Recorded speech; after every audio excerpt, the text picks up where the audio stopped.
Vox acaba de comparecer desde Ceuta con uno de sus discursos más contundentes sobre la crisis fronteriza. Las declaraciones que vas a escuchar están provocando una enorme polémica. Quédate hasta el final porque hay momentos que están dando mucho de qué hablar. Muchas gracias a todos los profesionales de los medios de comunicación por su presencia hoy aquí. Me encuentro en Ceuta acompañado por los compañeros de Vox en la ciudad autónoma, a quienes deseo transmitir en primer lugar todo mi reconocimiento por la labor que realizan defendiendo nuestros principios en unas circunstancias verdaderamente complejas. Un reconocimiento que extiendo al conjunto de nuestros compatriotas que residen en esta ciudad, donde además la ciudadanía nos ha respaldado de forma contundente en diversas citas electorales, otorgándonos incluso la victoria. Quiero enviar un abrazo sincero a todos los ceutíes que en estos momentos están sufriendo, a quienes lo están pasando francamente bien mal al ver cómo las calles de su ciudad resultaban totalmente desbordadas y cómo sus viviendas y comercios sufrían una presión y un asedio insostenibles. Los habitantes de Ceuta están atravesando situaciones límite que el resto de los españoles en la península no hemos experimentado directamente todavía, pero que ya se vislumbran con claridad en el horizonte. Lo que está sucediendo aquí no es un hecho aislado. Nos encontramos ante una embestida frontal y brutal contra la soberanía nacional y la seguridad de todos los españoles. Las consecuencias de esta crisis son ya devastadoras. Por un lado, tenemos que lamentar la pérdida de cerca de un centenar de vidas humanas en aguas bajo jurisdicción española. Por otro, nos encontramos con miles de ciudadanos atemorizados en sus propios barrios. Tanto este nivel de sufrimiento como las pérdidas humanas tienen responsables directos con nombres y apellidos. En este caso concreto, la culpa es compartida. El principal ejecutor de esta nefasta gestión es Pedro Sánchez, pero comparte esa responsabilidad de forma directa con el Reino de Marruecos. La realidad de la frontera y la inacción política. Hay que llamar a las cosas por su nombre sin paños calientes. Lo que está ocurriendo es una auténtica invasión. A estas alturas del partido, nadie con un mínimo de honestidad puede sostener que la entrada masiva de decenas de miles de personas no constituye una invasión en toda regla. Nos hallamos ante una agresión orquestada y promovida desde Marruecos, un acto de hostilidad tolerado y permitido por el propio gobierno de España. Pedro Sánchez ha actuado como un elemento facilitador, alentando estos episodios mediante constantes anuncios y propuestas de regularización masiva que lo único que consiguen es debilitar la protección de nuestras fronteras y dinamitar la seguridad jurídica. Como resultado directo de estas políticas, España se encuentra en una situación de total indefensión. Desde nuestra formación política, llevamos mucho tiempo denunciando esta realidad en absoluta solitaria. Hemos sido los únicos en señalar tanto esta invasión sistemática como la actitud del líder al frente del Ejecutivo. Un perfil que actúa con un cinismo absoluto, capaz de salir a hacer bromas o a recomendar listas de música en redes sociales, mientras hay personas perdiendo la vida en el mar. Esas mismas personas a las que se les ha lanzado un efecto llamada para cruzar, permitiendo su entrada y condenando al mismo tiempo a la población local de Ceuta a una situación de angustia e inseguridad permanente. Ante un panorama de semejante gravedad, no caben medias tintas. Lo verdaderamente urgente es exigir y aplicar medidas drásticas de forma inmediata. 3 exigencias inmediatas. En primer lugar, hay que plantear una exigencia clara al gobierno de Marruecos. Debe asumir la readmisión e inmediata devolución de todos sus nacionales que hayan accedido o se encuentren de manera ilegal en Ceuta, Melilla, las Islas Canarias o cualquier otro punto de la península. Marruecos tiene que responder sin evasivas si está dispuesto a hacerse cargo de sus propios ciudadanos, o si por el contrario los está utilizando deliberadamente como herramienta de presión para empujarlos a un enfrentamiento con España en favor de sus propios intereses geopolíticos. Exigimos una respuesta categórica y de forma instantánea. En segundo lugar, la exigencia debe dirigirse a nuestras propias instituciones para que comiencen a tomarse la defensa del país con la seriedad que requiere. Cuando se superan ciertas cifras de entradas, el concepto no es otro que el de invasión. Resulta paradójico que en esta misma ciudad, donde nuestra fuerza política resultó ganadora en las urnas, la alianza entre el Partido Socialista y los grupos islamistas en el ayuntamiento optara por declararme persona non grata, contando además con la abstención complaciente de un Partido Popular que mantiene sus propios acuerdos con la izquierda. Sin embargo, las instituciones tienen capacidad legal y material para actuar si existe voluntad política. Lo primero que debe hacerse es proceder a la militarización permanente de la frontera durante todo el tiempo que sea necesario.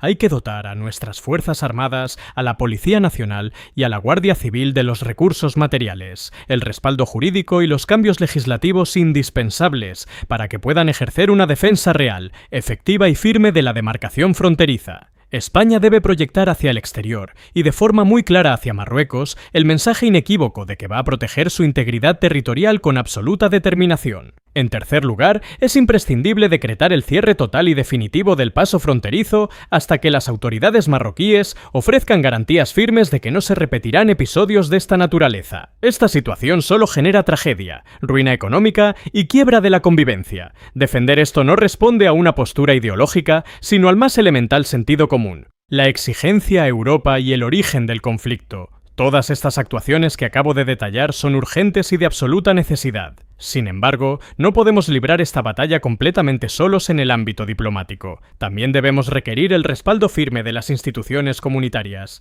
En este sentido, consideramos un avance muy positivo que 22 naciones europeas hayan exigido un giro radical en las directrices migratorias y hayan plantado cara de forma directa a las tesis que defiende Pedro Sánchez. A las autoridades de Bruselas hay que pedirles que se posicionen de manera inequívoca con el pueblo español. Para que esa ayuda sea real y efectiva, resulta imprescindible la suspensión inmediata del acuerdo comercial preferente que mantiene la Unión Europea con el Reino de Marruecos, una medida que debe mantenerse vigente hasta que el Ejecutivo alauita asuma el compromiso firme de respetar la integridad de nuestras fronteras. Cabe preguntarse la razón por la que Marruecos ha decidido dar un paso de semejante gravedad en este momento. La respuesta es meridianamente clara. Tomaron esta decisión porque sabían de antemano que la reacción del gobierno de España iba a ser inexistente y que no asumirían ningún tipo de represalia o consecuencia. ¿Y por qué no existe respuesta alguna por parte del Ejecutivo español? Porque el señor Sánchez se encuentra absolutamente supeditado a los intereses de Rabat. Es altamente probable que las autoridades marroquíes dispongan de informaciones comprometedoras y pruebas directas sobre tramas de corrupción y dinámicas opacas que afectan al entorno del presidente, informaciones que el conjunto de los españoles todavía no conocemos en su totalidad.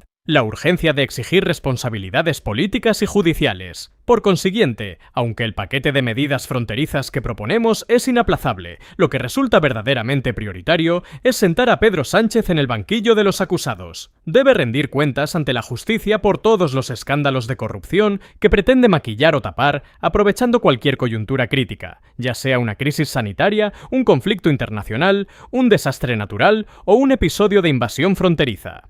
Asimismo, debe responder por sus sistemáticas traiciones al conjunto de la ciudadanía. La sociedad española necesita conocer la verdad absoluta sobre lo que está ocurriendo en nuestras fronteras, porque los acontecimientos que vivimos en Ceuta no entran dentro de los parámetros de la normalidad internacional. Este tipo de situaciones no ocurren en ningún otro país del entorno ni en otras partes del mundo. El impacto de esta crisis es tal que la comunidad internacional no ha dejado de comentarlo. Incluso figuras internacionales de la talla del presidente Donald Trump se han referido al problema, señalando la existencia de leyes débiles y de una gestión deficiente. Sin embargo, considero que en esta ocasión el señor Trump se ha quedado bastante corto en su diagnóstico. Aquí no nos encontramos simplemente ante un marco legal flojo, sino ante un conjunto de normas criminales diseñadas de forma consciente para favorecer el proceso de invasión. Tampoco estamos ante una mera ineficacia administrativa o una mala gestión puntual. Lo que tenemos enfrente es un gobierno sumido en la corrupción que instrumentaliza las instituciones del Estado de manera mafiosa,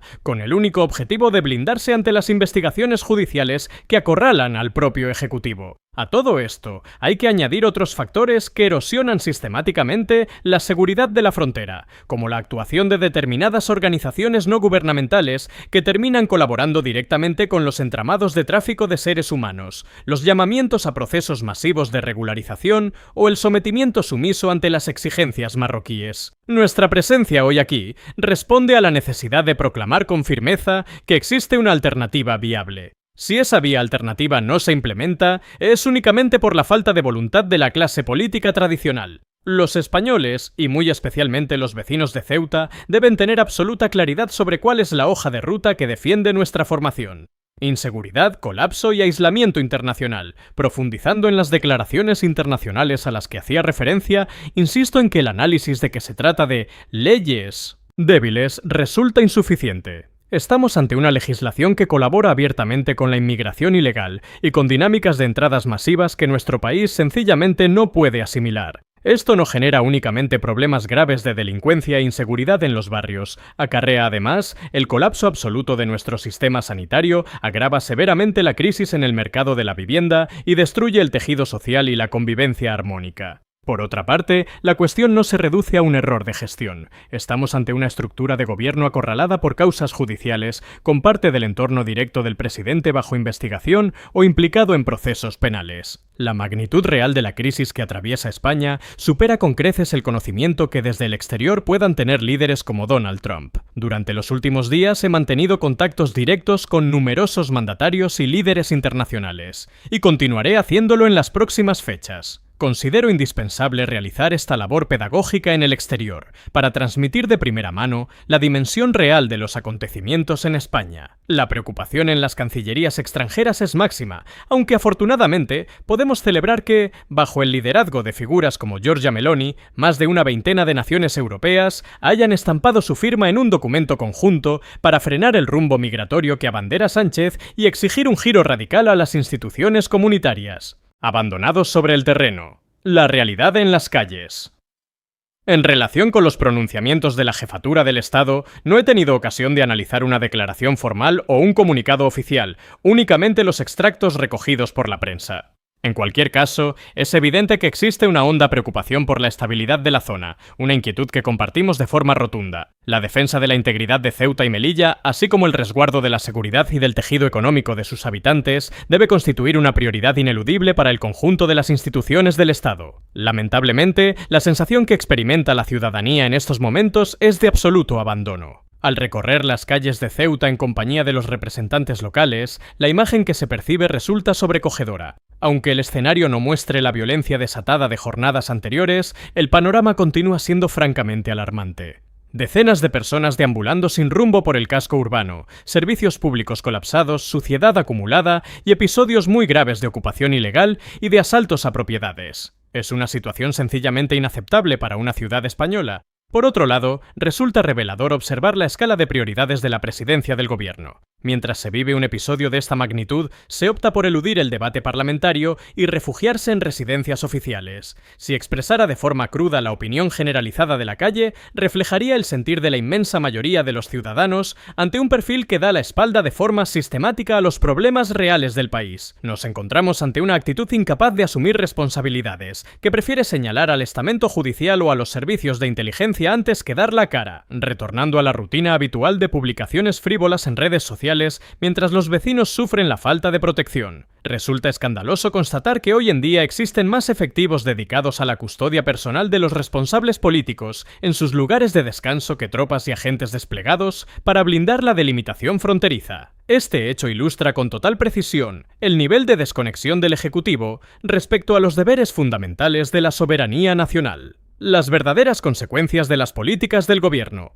La inacción y la falta de visión no son gratuitas. Sus consecuencias se miden en dramas humanos y en la degradación de los servicios esenciales. Asistimos a una dinámica política donde las decisiones dogmáticas terminan repercutiendo de manera directa en la vida y en la seguridad de las personas. Las fronteras de Ceuta y Melilla, al igual que cualquier otra linde de nuestra geografía, representan los muros perimetrales de nuestra nación. Del mismo modo que las paredes de una vivienda protegen el hogar y a quienes habitan en él, las demarcaciones fronterizas están para resguardar a la patria. Dejar vulnerables esos accesos por una mezcla de incapacidad y falta de compromiso constituye un perjuicio irreparable para el conjunto de la sociedad. Por ello, insistimos en la necesidad de militarizar de inmediato esos tramos y trasladar todas las guarniciones y medios que resulten precisos desde la península. Es indispensable ejecutar las infraestructuras necesarias, dotar a las fuerzas y cuerpos de seguridad del material adecuado y reformar el marco normativo para asegurar que la custodia territorial se ejerza con el rigor y la contundencia que la situación demanda.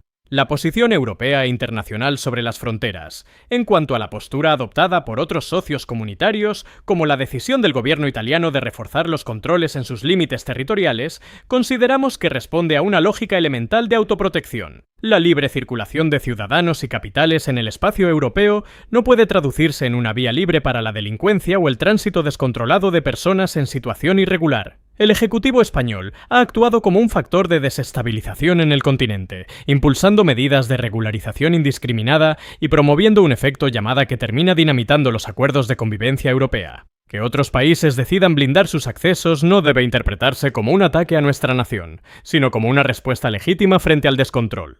generado por las directrices migratorias que se promueven desde Madrid. Resulta urgente que la Unión Europea revise de manera drástica sus prioridades y ponga fin a las políticas de fronteras abiertas defensadas por las alianzas tradicionales en la Eurocámara. Existe la posibilidad real de conformar mayorías alternativas que defiendan la soberanía de los Estados miembros y pongan orden en las corrientes migratorias, pero para ello es necesario abandonar el seguidismo de las tesis de la izquierda. Si nos detenemos a analizar la postura del Partido Popular en medio de todo este caos, nos damos cuenta de que tratar de definirla requeriría prácticamente redactar una tesis doctoral. Las contradicciones son constantes. Por un lado, podemos ver con buenos ojos las decisiones tomadas por los gobiernos de Andalucía, Extremadura, Aragón o Castilla y León. En estas regiones se ha logrado consolidar acuerdos que garantizan, de forma tajante, que no se destinará ni un solo euro de dinero público a financiar a aquellas organizaciones que terminan colaborando con el tráfico ilegal de personas. Sin embargo, la otra cara de la moneda la encontramos aquí mismo, en el Partido Popular de Ceuta.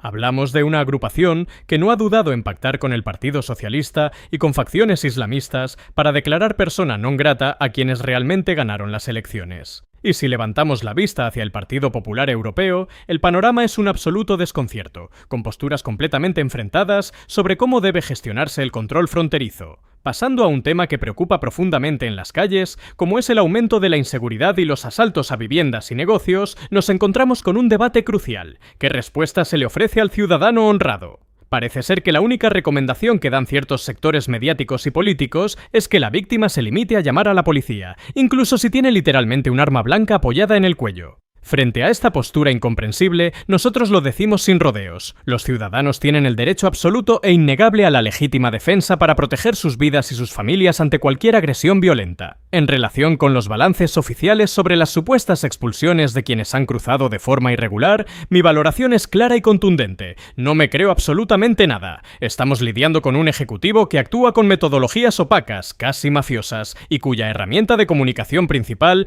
es la mentira sistemática. Desde el gobierno central aseguran que la gran mayoría ya ha regresado a su país, mientras que las autoridades autonómicas advierten que miles de personas continúan deambulando por la ciudad. Francamente, desconozco el número exacto. No sé si son 5.000, 10.000 o 20.000, pero la cifra no cambia el hecho de que este gobierno engaña a los ciudadanos por sistema. El nivel de traición y de negligencia es tan extremo que el presidente debería estar rindiendo cuentas ante los tribunales y cumpliendo condena. Y si esto no ha ocurrido todavía, es simplemente por la red de miedo, presión y control que ha logrado tejer sobre diversas instituciones del Estado. Para resolver de manera definitiva la situación de quienes han vulnerado nuestras fronteras, la hoja de ruta es evidente. Necesitamos una transformación legal profunda y valiente. Resulta imperativo modificar las leyes nacionales, desde la legislación de extranjería hasta las normativas que regulan los protocolos de actuación policial para dotar a nuestros agentes de verdadera autoridad y respaldo. Pero el esfuerzo no puede limitarse a nuestras fronteras.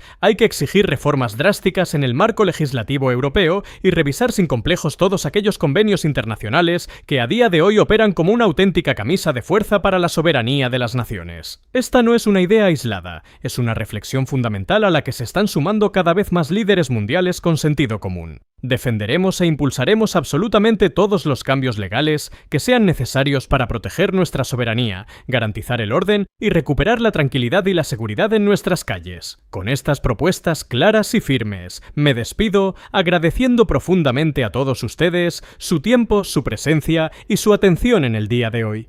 Muchísimas gracias.